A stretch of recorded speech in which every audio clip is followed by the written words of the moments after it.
ನಮ್ಮ ವೀಕ್ಷಕರಿಗೆ ಆಕಾಶ್ ಮನುಗುಳಿ ಸರ್ ಅವರಿಗೆ ಹೇಗಿದ್ದಾರೆ, ಅವ್ರ ಮನೆ ಹೇಗಿದೆ, ಅವ್ರ ಜೀವನ ಹೇಗಿದೆ, ಅವ್ರು ನಡೆದು ಬಂದ ಹಾದಿ ಹೇಗಿದೆ, ಸಾಧನೆ ಕುರಿತು ನಮ್ಮ ವೀಕ್ಷಕರಿಗೆ ತಿಳಿಸ್ಕೊಡ್ಬೇಕನ್ನೋ ಒಂದು ಆಸೆಯಿಂದ ತಮ್ಮ ಮನೆಗೆ ಬಂದಿದ್ದೇವೆ ಸರ್. ಹಾಗಾಗಿ ತುಂಬಾ ಥ್ಯಾಂಕ್ಸ್ ಅಣ್ಣ, ನಮ್ಗೊಂದು ಅವಕಾಶ ಕೊಟ್ರಲ್ಲ, ಹೊಸಬ್ರಿಗೆ ಬೆಳೆಯಕ್ಕೆ ಒಂದು ಅವಕಾಶ ಕೊಟ್ರಲ್ಲ, ತುಂಬಾ ಥ್ಯಾಂಕ್ಸ್ ಅಣ್ಣ. ಅದಂತ ಈಗ ಹೇಗಿದ್ರಣ್ಣ, ಹೇಗ್ ನಡೀತಾ ಇದೆ ಅಂತಂದ್ರೆ ಎಲ್ಲ ಇವಾಗ ಎಲ್ಲಾದ್ರೂ ಕಾರ್ಯಕ್ರಮಗಳಲ್ಲಿ ಹೋಗಿ ಬಂದಿದ್ದಾರೆ? ಹೋಗಿ ಬಂದಿದ್ದೆ ಸರ್, ಈಗ 4 ದಿನ ಆಯ್ತು ಕಾರ್ಯಕ್ರಮ, ರೆಕಾರ್ಡಿಂಗ್ ಇದ್ದೀರಿ ಮುಗಿಸ್ಕೊಂಡಿ ಸರ್. ಮುಗಿಸ್ಕೊಂಡು ಮತ್ತೆ ನಾಳೆ ನೆಕ್ಸ್ಟ್ ಶ್ರೀಶೈಲ ಕಾರ್ಯಕ್ರಮ ಸರ್ ಹೋಗಿ. ಅದನ್ನೇ ನೀವು ಆಲ್ಮೋಸ್ಟ್ ಆಲ್ ನಿಮ್ಗೆಲ್ಲ ನೋಡಿರೋ ಪ್ರಕಾರ ನಿಮ್ ಕ್ಯಾಸೆಟ್ ಗಳನ್ನ ನಾವು ಕೇಳ್ತಾ ಬೆಳೆದಿರ್ತಕ್ಕಂಥವ್ರು. ಹಾಗಾಗಿ ಅದೊಂದು ನಮ್ಮ ಮೇಲೆ ತುಂಬಾ ಇನ್ಸ್ಪಿರೇಷನ್ ಬಿದ್ದಿದ್ದಾರೆ. ನಾವೆಲ್ಲ ಸ್ಕೂಲ್ ಟೈಮ್ ಅಲ್ಲಿ, ಕಾಲೇಜ್ ಡೇಸ್ ಗಳಲ್ಲಿ ಎಲ್ಲ ನಿಮ್ದು ನಮ್ಗೆಲ್ಲ ಊರು ದೇವ್ರ ಗುಡಿ ಮೇಲೆಲ್ಲ ನಿಮ್ ಸಾಂಗ್ ಹಾಕ್ತಿದ್ರು ನಾವು. ಆ ಟೈಮಲ್ಲೆಲ್ಲ ನಾವು ಕೇಳ್ತಾ ಇರ್ತಿದ್ದೇವೆ. ಹಾಗಾಗಿ ಅದು ನಮ್ಮ ಮೇಲೆ ತುಂಬಾ ಪರಿಣಾಮ ಬೀರಿದೆ ಅಂತ. ಬಹಳ ಖುಷಿ ಆಯ್ತು ಸರ್, ಬಂದಿದ್ದು ಭೇಟಿಯಾಗಿದ್ರಿ. ನಮ್ಮ ವೀಕ್ಷಕರಿಗೆ ನಿಮ್ಮ ಮನೆಯನ್ನು ತೋರಿಸ್ತೀರಣ್ಣ? ಬರ್ರಿ ಸರ್ ತೋರಿಸ್ತೀನಿ. ಎಲ್ಲ ಪ್ರಶಸ್ತಿಗಳನ್ನ ತಗೊಂಡಿದಲ್ಲ, ಇದು ಕುರಿತು ನಮ್ಗೆ ಹೇಳ್ಬಾರಿ, ನಮ್ಮ ವೀಕ್ಷಕರಿಗೆ ತಿಳಿಸ್ಕೊಡ್ಬಾರಿ. ಇದ್ರದ 1996ರಲ್ಲಿ ಕನ್ನಡ ಮತ್ತು ಸಂಸ್ಕೃತಿ ಇಲಾಖೆ ವಿಜಯಪುರ ಆಶ್ರಯದಲ್ಲಿ ಜರುಗಿದ ಕಾರ್ಯಕ್ರಮದಲ್ಲಿ ಜಿಲ್ಲಾಧಿಕಾರಿ ಮಾನ್ಯ ಶ್ರೀ ಕಾಂಬ್ಳೆ ಅವರಿಂದ ವಸಂತ ಪ್ರಶಸ್ತಿ ಸನ್ಮಾನ.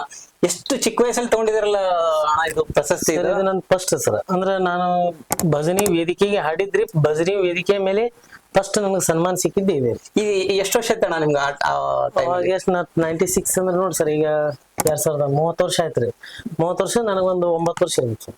ಓಹೋ ಆಯ್ತು. ಇಲ್ಲೊಂದು ನೋಡ್ರಿ, ವಿಶ್ವ ಕನ್ನಡ ಜಾನಪದ ಪರಿಷತ್ ಬೆಂಗಳೂರು ರಾಷ್ಟ್ರೀಯ ಗುಮ್ಮಟ ಉತ್ಸವ 2025 ಸುವರ್ಣ ಕರ್ನಾಟಕ ಭಜನಾ ಕಲಾರತ್ನ ಶ್ರೀ ಆಕಾಶ್ ಮನುಗುಳಿ. ಇದು ಹೋದ ವರ್ಷ ಸರ್, ಅದು ಹೋದ ವರ್ಷದಲ್ಲಿ. ಹಾ ಇದ್ರಲ್ಲಿ ಹೋದ ವರ್ಷ ಸರ್. ಅದು ಬೆಂಗಳೂರೊಳಗೆ ಉತ್ತರ ಕರ್ನಾಟಕ ಉತ್ಸವ ಅಂತ ಮಾಡ್ತಾರೆ ಸರ್. ಅವ್ರು ಈ ಫೋಟೋಸ್ ಕೆಳಗಿಂದ್ರಿ ಸರ್. ಬೆಂಗಳೂರೊಳಗೆ ಅದು 99ದಾಗ ಮಾಡಿದ್ ಸರ್. ಅಲ್ಲಿ ಉತ್ತರ ಕರ್ನಾಟಕ ಉತ್ಸವ ಅಂತೇಳಿ ಅಲ್ಲಿ ಕಾರ್ಯಕ್ರಮ ಮಾಡಿದಾಗ ಅಲ್ಲಿ ಮಾಡಿದ್ರು. ಅದು ಅವಾಗ ನಮ್ಮ ತಾಯಿಯವರು ನಮ್ದು ಹಳ್ಳಿ ಓಲ್ಡ್ ಟೀಮ್ ಇತ್ತು ಸರ್. ಅವಾಗ ಅವರೆಲ್ಲ ಹಿರಿಯ ಕಲಾವಿದರಿದ್ರಿ. ಅದು ಆಗಿಂದ ಮೇಲ್ಗಡೆ ಏನ ಸರ್, ಇಲ್ಲಿ ಮನುಗುಳಿಯಲ್ಲಿ ರೀ 2000ದಾಗ ಮೇಲ್ಗಡೆ ಮೇಲಿಂದ್ರಿ ಸರ್. ಅವಾಗ ಎಷ್ಟು ವರ್ಷ ಐತಣ್ಣ ನೀವು? 2000 ಅಂದ್ರೆ ನೋಡ್ರಿ ಸರ್, ಇದ್ರಲ್ಲಿ ಒಂದ್ 12-13 ವರ್ಷ ಇರ್ಬೋದು ಸರ್. ಅವಾಗ 7ನೇದು ಇದ್ದೆ. 14 ವರ್ಷ ಇರ್ಬೋದು ನೋಡ್ರಿ ಸರ್. 7th ಇದ್ದೀವ್ರಿ ನಾವು. ಅದು ಅಲ್ಲಿದ್ ಸರ್ ಅದು. ಆಮೇಲೆ ನಂತರ ಇದು 2005ರಲ್ಲಿ ಇದು ಬೆಂಗಳೂರಲ್ಲಿ ಸರ್ ಸಿದ್ಧಾರೂಢ ಮಿಷನ್ ಅಂತ ಹೇಳಿ ಅಲ್ಲಿ ಕಾರ್ಯಕ್ರಮ ಮಾಡ್ತಿದ್ರಿ. ಅವಾಗ ಅಲ್ಲಿ ಸಿದ್ದೇಶ್ವರ ಅಪ್ಪಗಳವ್ರಿ, ಅವರು ನ್ಯಾಯಮೂರ್ತಿಗಳು ನಿಟ್ಟೂರು ಶ್ರೀನಿವಾಸ್ ಅವ್ರು ಅಂತ ಹೇಳಿದ್ರಿ ಸರ್. ಅವರಿಂದ ಪ್ರಶಸ್ತಿ ಕೊಟ್ಟಿದ್ವಿ ಕೆಳಗಿನ ಸರ್. ಅದು ಮೇಲಿಂದ ಇದೇ ಕನ್ನಡ ಮತ್ತು ಸಂಸ್ಕೃತಿ ಇಲಾಖೆ ಒಳಗೆ ಐತಿಲ್ರಿ, ನಾವು 6ನೇ ವರ್ಷ ಮಾಡಿದ್ ಸರ್ ಫಂಕ್ಷನ್. ಅದು ನೆಕ್ಸ್ಟ್ ಇದಾದ ತಕ್ಷಣ ನೆಕ್ಸ್ಟ್ ಮಾಡಿದ್ ಸರ್. ಅದು ಆದ ತಕ್ಷಣ ಇದು ಮೇಲಿಂದ ಏನಂದ್ರೆ ನಮ್ಮ ತಾಯಿಯವರಿಗೆ ಇಲ್ಲಿ ಮಹಿಳಾ ಯೂನಿವರ್ಸಿಟಿ ಅದಲ್ಲ ಸರ್, ಇದು ಅಕ್ಮಾದೇವಿ ಆ ಯೂನಿವರ್ಸಿಟಿಯಿಂದ ಗೌರವ ಡಾಕ್ಟರೇಟ್ ಪ್ರಶಸ್ತಿ ಇದು ಆಗಿತ್ತು ಸರ್. ಅವರಿಗೆ ಶಿಫಾರಸ್ ಆಗಿತ್ರಿ. ಡಿ ಮಂಜುನಾಥ್ ಸಾಹೇಬ್ರವರು ಮಂತ್ರಿ ಇದ್ರು ಸರ್ ಅವಾಗ ಆದಾಗ ಆ ಫಂಕ್ಷನ್ ಇಟ್ಕೊಂಡಿದ್ರಿ ಅವರು. ಆ ಫಂಕ್ಷನ್ ಇಟ್ಕೊಂಡಾಗ ಅದು ಅಲ್ಲಿ ಹೋಗಿ ಸಾಂಗ್ ಹಾಡಿದ್ರು ಸರ್. ಅದು ಮುಂದೆ ನಮ್ಮ ತಾಯಿಯವರಿಗೆ ಘೋಷಣೆ ಏನ್ ಮಾಡ್ಬೇಕನ್ನೋಷ್ಟಿಗೆ ಸ್ವಲ್ಪ ಏನೋ ಅರ್ಥವಾಗಿ ಆಗ್ಲಿಲ್ಲ ಸರ್. ಅದು ಮುಂದೆ 2005-6ರಲ್ಲಿ ನಮ್ಮ ಧರ್ಮ್ ಸಿಂಗ್ ಸಾಹೇಬ್ರು ಸರ್ ಜೇವರಿಗೆ ಅವರು ಮುಖ್ಯಮಂತ್ರಿ ಆದ್ರಲ್ರಿ. ಆ ಸಂದರ್ಭದಲ್ಲಿ ಅವರು ಅಲ್ಲಿ ಕರೆಸಿ ಅವರ ಪ್ರಚಾರಕ್ಕೆ ಹೋಗಿದ್ದೆ ಸರ್ ನಾವು 10 ದಿವಸ. ಅವಾಗ ಅವರು ಸಿಎಂ ಅವರಾಗಿಂದ ನಮ್ಗೆ ಕರೆದು ಸನ್ಮಾನ ಮಾಡಿದ್ರು ಸರ್. ಅವರು ಧರ್ಮ್ ಸಿಂಗ್ ಸರ್ ಜೊತೆ ನಿಮ್ದು ಒಡನಾಟ ಹೆಂಗಿತ್ತು ಸರ್? ಚಲೋ ಸರ್, ಹೋಗಿದ್ದೀವಲ್ರಿ. ಅವ್ರ ಕಾರ್ಯಕ್ರಮ ಎಲ್ಲೇ ಇದ್ರು ನಾವೇ ಹೋಗ್ತಿದ್ವಿ ಸರ್. ಅವ್ರ ಪ್ರಚಾರಕ್ಕೆ ಸುಮಾರಲ್ಲಿ ಅವ್ರದ್ದೇನ್ ಸಿಎಂ ಆದ ಟೈಮ್ದಾಗ ಒಂದು 10-12 ದಿನ ಪ್ರಚಾರ ಮಾಡಿದ್ವಿ ಸರ್ ಅಲ್ಲೇ ನಾವು. ಅವರು ನಮ್ಗೆ ಕರೆಸಿ ಅದು ಪ್ರಚಾರ ಆಗಿಂದ ವಾಪಸ್ ಅವ್ರ ಸಿಎಂ ಆಗಿಂದ ಕರೆಸಿ ನಮ್ಗೆ ಸನ್ಮಾನ ಮಾಡಿದ್ವಿ ಸರ್. ನೆಕ್ಸ್ಟ್ ಅದು ಪ್ರಶಸ್ತಿ ಇದು ವಿಜಯಪುರ ಜಿಲ್ಲಾ ಸಾಹಿತ್ಯ ಪರಿಷತ್ ಅವ್ರಿಂದ ಸರ್. ನಮ್ಮ ತಾಯಿಯವ್ರಿಗ್ರಿ ರವೀಂದ್ರನಾಥ್ ಟ್ಯಾಗೋರ್ ರಾಷ್ಟ್ರೀಯ ಪ್ರಶಸ್ತಿ ಅಂತ ಹೇಳಿ ಅವಾಗ ಆಯ್ಕೆ ಮಾಡ್ಕೊಂಡ್ ಸರ್ 2011ರಲ್ಲಿ. 2011ರಲ್ಲಿ ಸರ್. ಇದು ನಮ್ಮ ಊರಲ್ಲಿ ಸರ್. ಅವರು ನಮ್ಮ BS ಪಾಟೀಲ್ ಅವ್ರ ಅಂತ ಹೇಳ್ರಿ, ನಮ್ಮೂರಲ್ಲಿ ಸಚಿವರಿದ್ರು ಸರ್. ನಾವ್ ಅವಾಗ 6 ಬಾರಿ ಶಾಸಕರಾಗಿ ಸಚಿವರು ಆದಂತವ್ರಿ. ಮನಗುಳಿ ಒಳಗೆ 2005 ಇಲ್ಲಿ ಭಜನಾ ಮಂಟಪ ಸರ್ ಮನಗುಳಿಯಲ್ಲಿ. ಅಲ್ಲಿ ಶ್ರಾವಣ ಮಾಸದ ಮುಕ್ತಾಯ ಕಾರ್ಯಕ್ರಮ ದಿನ ಅಷ್ಟೆಲ್ಲ ಹಿರಿಯರು ಕೂಡ್ಕೊಂಡು ಕಾರ್ಯಕ್ರಮ ಮಾಡಿ ಅವಾಗ ಸನ್ಮಾನ ಮಾಡಿದ್ ಸರ್. ಅವರು ಸಂತೋಷದ ಕ್ಷಣ ತುಂಬಾ. ಇದು ಫೋಟೋಸ್ ಬಗ್ಗೆ ತಾಯಿಯವ್ರು ಸರ್. ನಮ್ಮ ತಾಯಿಯವ್ರಿ, ಇವ್ರು ನಮ್ಮ ತಂದೆಯವ್ರಿ. ಅವ್ರ ಹೆಸರೇನು? ಅವ್ರ ಹೆಸರು ಲಕ್ಷ್ಮೀಬಾಯಿ ಅಂತ. ತಂದೆಯವರ ಹೆಸರು ಸ್ವಾಮಿಗಳು ಅಂತಾರೆ. ಇವಾಗ ತಂದೆಯವರು ಅವ್ರು ತೀರ್ಕೊಂಡ್ರಿ ಸರ್. ಸುಮಾರು ಅವ್ರು 3-4 ವರ್ಷ ಇದ್ದಾಗೆ ತೀರ್ಕೊಂಡ್ರಿ ತಂದೆಯವರು. ಅವ್ರು ತೀರ್ಕೊಂಡು 2021 ಸರ್. ಆಲ್ಮೋಸ್ಟ್ ಅಲ್ಲಿ ನೀವು ತಂದೆ ಜೊತೆ ಒಡನಾಟ ಏನು ಇಲ್ಲೇ ಅಂದ್ರೆ ನಾ ಮುಖ ನೋಡಿದ್ದು ಅಷ್ಟು ತರಕಿಲ್ರಿ, ಸ್ವಲ್ಪ ಏನೋ ನೆನಪು ಸರ್ ಅಷ್ಟೇ. ಅವ್ರು ಮಾತ್ರ ರೀಸೆಂಟ್ ಆಗಿ 2ನೇ ಕೋವಿಡ್ ಗೊತ್ತಲ್ರಿ 2021 ಒಳಗೆ ಅವಾಗ ತೀರ್ಕೊಂಡ್ರಿ. ವೀಕ್ಷಕರೇ, ಇಲ್ಲೊಂದು ನೀವೊಂದು ಗಮನಿಸ್ಬೇಕು. ಆಕಾಶ್ ಮನಗುಳಿ ಅವರು ಬೆಳೆದಿರ್ತಕ್ಕಂಥದ್ದು ಓನ್ಲಿ ತಾಯಿಯ ಪ್ರೀತಿ ಜೊತೆಗೆ ಬೆಳೆದಿರ್ತಕ್ಕಂಥವ್ರು.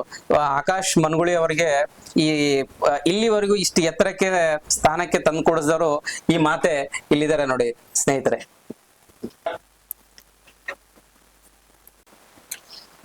ಶ್ರೀಮದ್ ವಿಭೂತಿಪುರ ನರಸಿಂಹ ಸಂಸ್ಥಾನ ಮಠ ಬೆಂಗಳೂರು ಜಾನಪದ ವಿಭೂತಿ ಪ್ರಶಸ್ತಿ 2024 ಶ್ರೀ ಆಕಾಶ್ ಮನಗುಳಿ ಪ್ರಸಿದ್ಧ ಭಜನಾ ಕಲಾವಿದರು. ಇದ್ರ ಬಗ್ಗೆ ಹೇಳಿ ಅಣ್ಣ, ಏನ್ ಯಾವಾಗ ಬಂತು ಇದು ಪ್ರೈಸ್ ಇದ್ದಂತ? 2024 ಸರ್ ಶ್ರೀಮದ್ ವಿಭೂತಿಪುರ ವೀರ ಸಿಂಹಾಸನ ಸಂಸ್ಥಾನ ಮಠ ಅಂತ ಹೇಳ್ರಿ.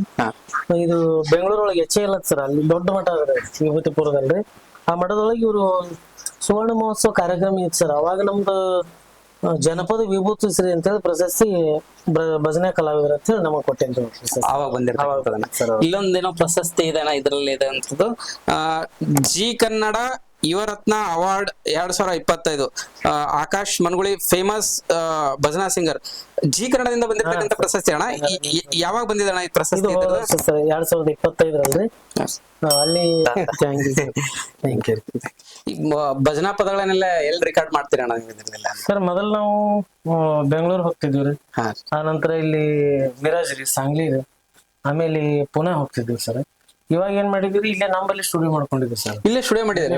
ನಮ್ಮಲ್ಲಿ ಸ್ಟುಡಿಯೋ ಮಾಡ್ಕೊಂಡಿದ್ರಿ. ನಮ್ ಸಾಂಗ್ ಆಯ್ತು, ಇನ್ನುಳಿದವ್ರು ಜನಪದ ಕಲಾವಿದರು, ಆಮೇಲೆ ಬಯಲಾಟ ಇಲ್ರಿ, ಯಾವ್ಯಾವಲ್ಲಿ ಅವ್ರಿಗೆ ಅನುಕೂಲ ತಕ್ಕಂಗೆ ಮಾಡಿಟ್ಟಿದ್ವಿ ಸರ್. ನಮಗಂತೂ ಅನುಕೂಲ ಆಗ್ಯದ ಸರ್, ಇಲ್ಲೇ ಮಾಡ್ಕೊಂಡಿದ್ವಿ, ಮಾಡಿದ್ವಿ ಸರ್. ಹಾಗಾದ್ರೆ ಬನ್ನಿ ಅಣ್ಣ, ನಮ್ಮ ವೀಕ್ಷಕರಿಗೆ ನಿಮ್ ಸ್ಟುಡಿಯೋನ ತೋರಿಸ್ತಾರೆ. ಬನ್ನಿ ಅಣ್ಣ ಹೋಗೋಣ. ಎಲ್ಲಿ ಇಲ್ಲಿ ಮೇಲ್ಗಡೆ ಇದಾರೆ ಅಣ್ಣ ಇದರಲ್ಲಿ? ಬನ್ನಿ ಬನ್ನಿ ಹೋಗೋಣ. ಅವಾಗೆಲ್ಲ ದೂರ. ಎಷ್ಟು ವರ್ಷ ಆಯ್ತಣ್ಣ ಇದು ಮನೆ ಕಟ್ಟಿ? ಇವಾಗ ಇದು ನಮ್ಮ ತಾಯಿಯವ್ರ ಇದೇ ಕಟ್ಟಾರ ಸರ್.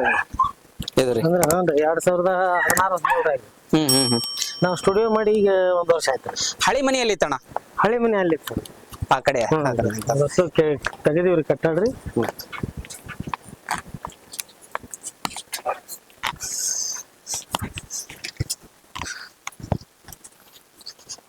ಬನ್ನಿ ಅಣ್ಣ, ನಮ್ಮ ವೀಕ್ಷಕರಿಗೆ ನಿಮ್ಮ ವಿಡಿಯೋನ ತೋರಿಸ್ರಿ.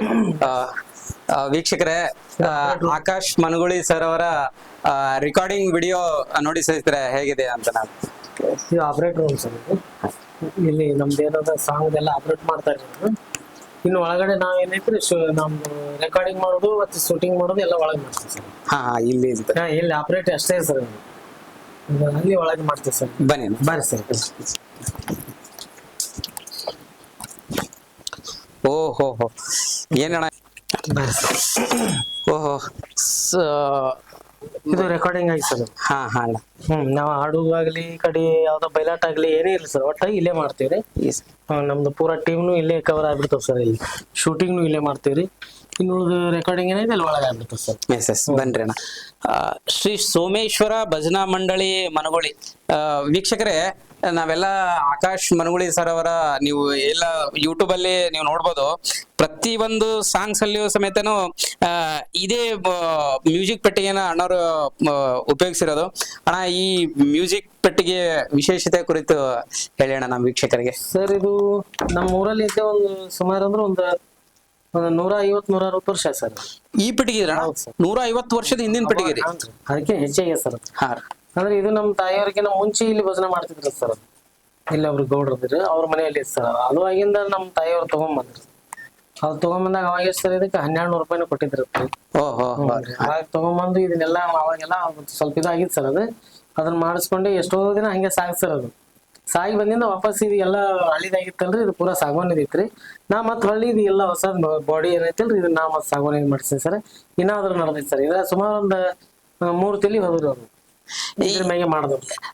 ನನ್ಗೊಂದು ತುಂಬಾ ಒಂದು ಕುತೂಹಲ ಅನಿಸ್ತಕ್ಕಂಥದಣ್ಣ, ಇದು ಯಾಕೆ 150 ವರ್ಷದ ಪೆಟ್ಟಿಗೆನ ಯಾಕೆ ಯೂಸ್ ಮಾಡ್ತಾ ಇದ್ರಿ? ಎಷ್ಟೋ ಟೆಕ್ನಾಲಜಿ ಬಂದಿದೆ, ಎಷ್ಟೋ ಚೆನ್ನಾಗಿರೋ ಪೆಟ್ಟಿಗೆ ಇದೆ, ಅದನ್ನ ಬಿಟ್ಟು ಇದನ್ನೇ ಯಾಕೆ ಯೂಸ್ ಮಾಡ್ಬೇಕಂತ ನಿಮ್ಗ ಇದ್ರದ್ದು ಅನಿಸ್ತಾ ಇದೆ ಅಣ್ಣ? ಇನ್ನು ಇವಾಗಿನ ನಮ್ ಭಜನೆಗೆ ಸಟ್ಟೆ ಆಗಲ್ಲ ಸರ್. ಹ್ಞೂನ್ರಿ ಇದು ಮೂಲ ಭಜನಿ ಮಾಡ್ಕೊತ ಬಂದಿದ್ದಕ್ಕೆ ಇದೇ ಬೇಕ್ರಿ ಸರ್. ಒಂದೊಂದು ಅವ್ ಏನದಾವಲ್ರಿ ಇನ್ಸ್ಟ್ರೂಮೆಂಟ್ ರೀ, ಅದಕ್ಕೆ ಬೇಕಾಗ್ತದೆ ಸರ್ ಅದು. ನಾವೀಗೆಲ್ಲ ಕೀಬೋರ್ಡ್ ಅವು ನೋಡಿದ್ವಿ ಇಲ್ಲ ಅನ್ನಲ್ರಿ, ಅದು ನಮ್ ಭಜನಿಗೆ ಸೂಟ್ ಆಗಲ್ಲ ಸರ್. ಇಲ್ಲ ನನ್ 150 ವರ್ಷದ ಪೆಟ್ಟಿಗೆ ಅಂತೀರಿ, ಇದೊಂದ್ಸಾರಿ ನಮ್ ವೀಕ್ಷಕರಿಗೆ ಒಂದ್ ನುಡಿಸು ತೋರಿಸ್ಬೋದಣ್ಣ ಹೇಗಿದೆ ಅಂತ. ವೀಕ್ಷಕರೇ, ಆಕಾಶ್ ಮನಗುಳಿ ಅವರು ಇವತ್ತು ನಾವೆಲ್ಲ ಯೂಟ್ಯೂಬ್ ಅಲ್ಲಿ ನೋಡ್ತಿದ್ದೆವು, ಮತ್ತೆ ಅವ್ರ ರೆಕಾರ್ಡಿಂಗ್ಸ್ ಅಲ್ಲಿ ನೋಡ್ತಾ ಇದ್ದೇವೆ. ಇವತ್ತು ಲೈವ್ ಆಗಿ ನಿಮ್ಮೆಲ್ಲರಿಗೂ ಒಂದು ಮ್ಯೂಸಿಕ್ ಅನ್ನ ತಮಗೋಸ್ಕರ ಒಂದು ಹಾಡ್ತಾ ಇದ್ದಾರೆ. ದಯವಿಟ್ಟು ಬನ್ನಿ ಸ್ನೇಹಿತರೆ, ಕೇಳೋಣ ಅಂತ.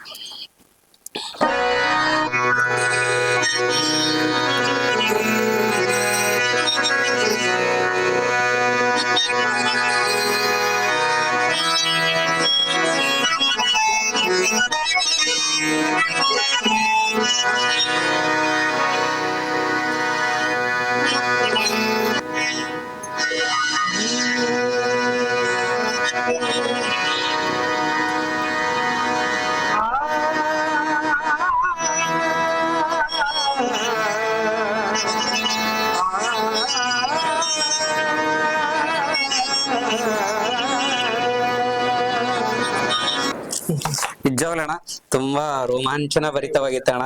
ನಮ್ಮ ವೀಕ್ಷಕರಿಗೆ ಇದನ್ನ ತಿಳಿಸ್ಕೊಟ್ಟಿದ್ದಕ್ಕೆ ನಿಜವಾಗ್ಲೂ ನಮ್ಮ ಸಮಸ್ತ ಕನ್ನಡ ನಾಡಿನ ವೀಕ್ಷಕರ ಪರವಾಗಿ ನಮ್ಗೆ ಧನ್ಯವಾದ ಹೇಳ್ತೇನೆ ಅಣ್ಣ. ಇರ್ಲಿ ಅಂತ.